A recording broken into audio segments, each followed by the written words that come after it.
बिस्मिल्लाहिर्रहमानिर्रहीम। अस्सलाम वालेकुम स्टूडेंट्स। आज का थ्योरी ऑफ ऑप्टिमाइजेशन का हमारा टॉपिक बहुत इम्पोर्टेंट है।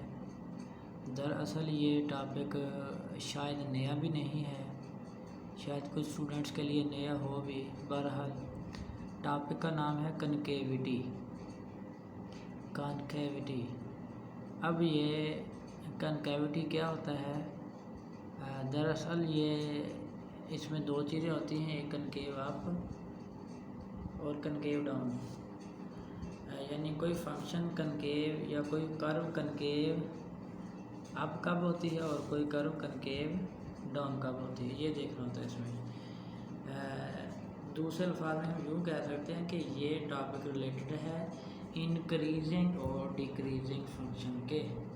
फंक्शन इंक्रीजिंग कब होता है ये स्टूडेंट्स को ऑलरेडी पता है, जब फर्स्ट डेरिवेटिव यानी F dash F x greater than zero हो।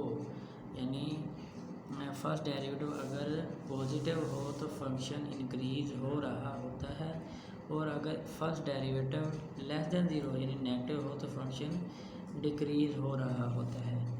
तो कोई भी कर्व से मतलब कोई भी फंक्शन कनकेव अब कब होगा? वेरी सिंपल इज़ दैट कोई भी फंक्शन कनकेव अप होगा अगर वो फंक्शन इंक्रीजिंग हो। सो डेफिनेशन में लिखी थी, graph of a differential function F of x is concave up. किसी फंक्शन का ग्राफ कनकेव अप होगा यानी ऊपर होगा कब? इफ़ एफ डैश यानी फर्स्ट डेरिवेटिव इज इंक्रीजिंग होना ही। आई से मतलब वो ओपन इंटरवल है। क्या कहा कि किसी भी कर्व का ग्राफ कनकेव अप होगा कब? जब वो फंक्शन इंक्रीजिंग हो। इंक्रीजिंग से मुराद first derivative greater than zero. अब देखें, चूँकि हमने कहा है बार बार कि कोई फंक्शन इंक्रीजिंग कब होता है? जब उसका derivative first derivative greater than zero होता है। ये देखें मैंने लिखा हो कि F is increasing if first derivative greater than zero. क्या कहा? F is increasing, F function increasing होगा अगर इसी एफ का डेरिवेटिव ग्रेटर देन ज़ीरो है। फिर सुन लें, यही फंक्शन एफ इंक्रीजिंग होगा अगर इसी फंक्शन एफ का first derivative greater than zero है। तो कनकेव अप में भी हमने यही कहा कि कोई फंक्शन किसी फंक्शन की कर्व या कोई कर्व कनकेव अप तब होगी जब एफ डैश इंक्रीजिंग होगा। एफ डैश इंक्रीजिंग होगा क्या मतलब? अगर एफ इंक्रीजिंग है तो इस एफ का डेरिवेटिव ग्रेटर देन ज़ीरो। अगर एफ डैश इंक्रीजिंग है तो फिर इस एफ डैश का डेरिवेटिव इंक्रीजिंग होना चाहिए। उम्मीद है बात समझ आ गई होगी। तो अगर ये इंक्रीजिंग है तो फिर कर्व ऊपर जाएगी, कनकेव अप होगी। इस तरह कनकेव डाउन कब होगी? किसी भी कर्व का जो ग्राफ है वो कनकेव डाउन होगा। इस तरह होगा अगर एफ डैश डिक्रीजिंग है। एफ डैश डिक्रीजिंग होने का मतलब ये है कोई भी फंक्शन इंक्रीजिंग तब होता है जब उसका डेरिवेटिव ग्रेटर देन ज़ीरो, और डिक्रीजिंग कब होता है? जब उसका डेरिवेटिव लेस देन ज़ीरो हो। अब यहाँ पर हमने कहा एफ डैश डिक्रीजिंग, इसका मतलब है कि एफ डैश डिक्रीजिंग मतलब इस एफ डैश का डेरिवेटिव लेस देन ज़ीरो हो। ये कंडीशन है। अब ये देख लें, दोनों को कंबाइन करके भी लिख सकते हैं, ये कनकेव अप है, ये कनकेव डाउन है। यानी दोनों काम एक ही वक्त में भी हो सकते हैं। तो इसी से रिलेटेड हम एक एग्ज़ाम्पल देखते हैं कि वो कहता है कि find the interval of concave up and down for this curve. ये एक कर्व है y = x³ एक फंक्शन है। ये किस इंटरवल में कनकेव अप है और किस में कनकेव डाउन है, वो इंटरवल फाइंड आउट करना है जिन पर इस कर्व का जो ग्राफ है वो अप हो रहा है और डाउन हो रहा है। तो उसके लिए हम इसका फर्स्ट और सेकंड डेरिवेटिव लेंगे। फर्स्ट डेरिवेटिव लिया इस कर्व का तो 3x² आया, और सेकंड डेरिवेटिव लिया तो 6 आ गया। अब second derivative should be greater than zero किसके लिए? कनकेव अप के लिए। और कनकेव डाउन के लिए second derivative should be less than zero. जब सेकंड डेरिवेटिव को ग्रेटर देन ज़ीरो रखेंगे तो सेकंड डेरिवेटिव 6x, तो ये greater than zero mean 6 greater than zero, which means that x is also greater than zero. इसका ये result x is greater than zero आ गया। इसका मतलब है x ग्रेटर देन ज़ीरो का मतलब क्या है? नंबर लाइन आप ड्रा करके देखें, फिर बात समझ आएगी। ये ज़ीरो होता है सेंटर में, और ज़ीरो से यहाँ अप टू इन्फिनिट नंबर हैं, तो ये क्या बन गया हमारे पास इंटरवल 0 से इन्फिनिट तक। इसी तरह कनकेव डाउन के लिए second derivative should be less than 0। Second derivative 6x है, लेस देन 0 है। 6x लेस देन 0 तब होगा जब x भी लेस देन 0 होगा, यानी ये चीज़ इसका रिजल्ट है। अब x लेस देन 0 है, 0 से less means towards the infinite negatively infinite number, तो माइनस इन्फिनिटी से 0 तक इंटरवल आ जाएगा। ये देख लेंगे, ये इंटरवल आ गया। इस इंटरवल पर हमारे पास ये कर्व कनकेव डाउन है और इस इंटरवल 0 इन्फिनिटी पर ये कर्व कनकेव अप है। अब नेक्स्ट क्वेश्चन बहुत इंटरेस्टिंग है, पॉइंट ऑफ इन्फ्लेक्शन क्या होता है।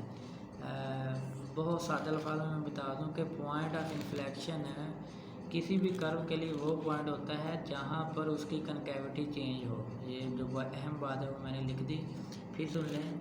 पॉइंट ऑफ इन्फ्लेक्शन किसी भी कर्व के लिए वो पॉइंट होता है जहाँ पर उसकी कनकेविटी चेंज हो। कनकेविटी चेंज हो यानी वो कनकेव अप भी हो और कनकेव डाउन भी। ऐसा फंक्शन जो at a time concave up भी हो, कनकेव डाउन भी हो, तो जिस पॉइंट पर वो कनकेव अप या डाउन होगा उसे पॉइंट ऑफ इन्फ्लेक्शन बोलेंगे। इसकी एक एग्जांपल देख लें। Find the point of inflection for the curve this. अब ये कर्व है y of x y is equal to 2/x 2/x यानी 2/x माइनस 4/x स्क्वायर, ये कर्व है। इस कर्व के लिए हमने point of inflection find out करना है। पॉइंट ऑफ इन्फ्लेक्शन की डेफिनेशन क्या की कि ये वो पॉइंट है जिस पर उस कर्व की कनकेविटी चेंज हो। इसका मतलब हमने इस कर्व की कनकेविटी फाइंड आउट करनी है। कनकेविटी फाइंड आउट की कैसे की जाती है, ये हमने ऑलरेडी इसका मेथड डिस्क्राइब कर दिया। फर्स्ट डेरिवेटिव सेकंड डेरिवेटिव लेते हैं, फिर उन्हें कनकेव अप के लिए ग्रेटर देन 0, कनकेव डाउन के लिए लेस देन 0 रखते। बहरहाल अब ये कर्व है, इसका फर्स्ट डेरिवेटिव हमने लिया तो ये आ गया -2/x स्क्वायर प्लस x/दिस। इस तरह सेकंड डेरिवेटिव इस कर्व का लिया। अब क्या करना होता है, सेकंड डेरिवेटिव को 0 रखें, इसको सेकंड डेरिवेटिव को 0 रखें तो यहाँ से x की वैल्यू डायरेक्ट मैंने लिख दी 6 आएगी। आप सॉल्व करके लिखें।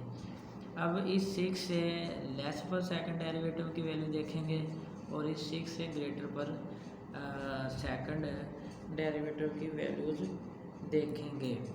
अब 6 को नंबर लाइन पर ड्रा करके देखें।